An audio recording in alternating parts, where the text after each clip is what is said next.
నమస్కారం.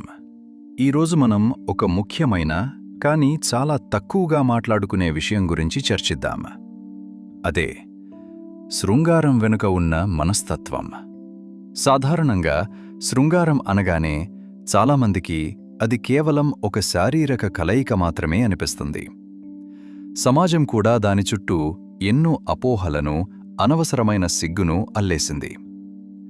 కానీ నిజానికి శృంగారం అంటే రెండు శరీరాల కలయిక కంటే ముందు రెండు మనస్సుల మధ్య జరిగే ఒక అందమైన సంభాషణ. మీకొక నిజం చెప్పనా? మనిషి శరీరంలో అతిపెద్ద, అత్యంత శక్తివంతమైన లైంగిక అవయవమేంటో తెలుసా? మీ మెదడు. అవును, మీరు విన్నది నిజమే. శృంగారం అనేది బెడ్రూంలో మొదలవదు. అది మీ మనస్సులో మొదలవుతుంది. మీరు మానసికంగా ఎంత ప్రశాంతంగా ఉన్నారు? మీ భాగస్వామితో మీకు ఎంత బలమైన బంధం ఉంది?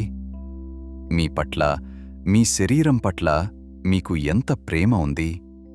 ఈ ప్రశ్నలే మీ శృంగార జీవితాన్ని నిర్ణయిస్తాయి.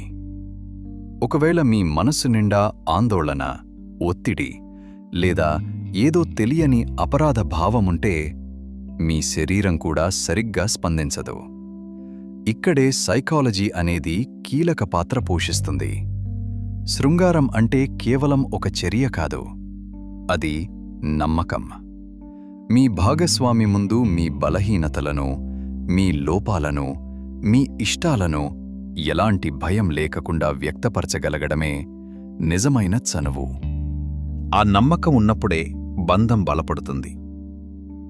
చాలామంది తమ శరీరం గురించి, తమ రూపం గురించి ఎన్నో ఇన్సెక్యూరిటీస్ ఫీల్ అవుతుంటారు. నేనందంగా ఉన్నానా? నా పార్ట్నర్ను మెప్పించగలనా అని భయపడుతుంటారు. ఈ భయాలను పక్కన పెట్టండి.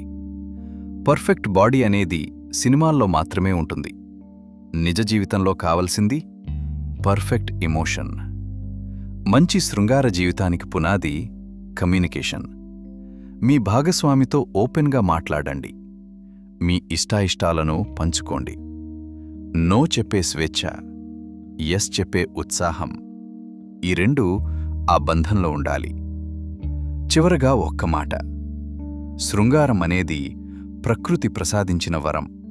అందులో సిగ్గుపడాల్సిన అవసరం లేదు, భయపడాల్సిన పనీ లేదు.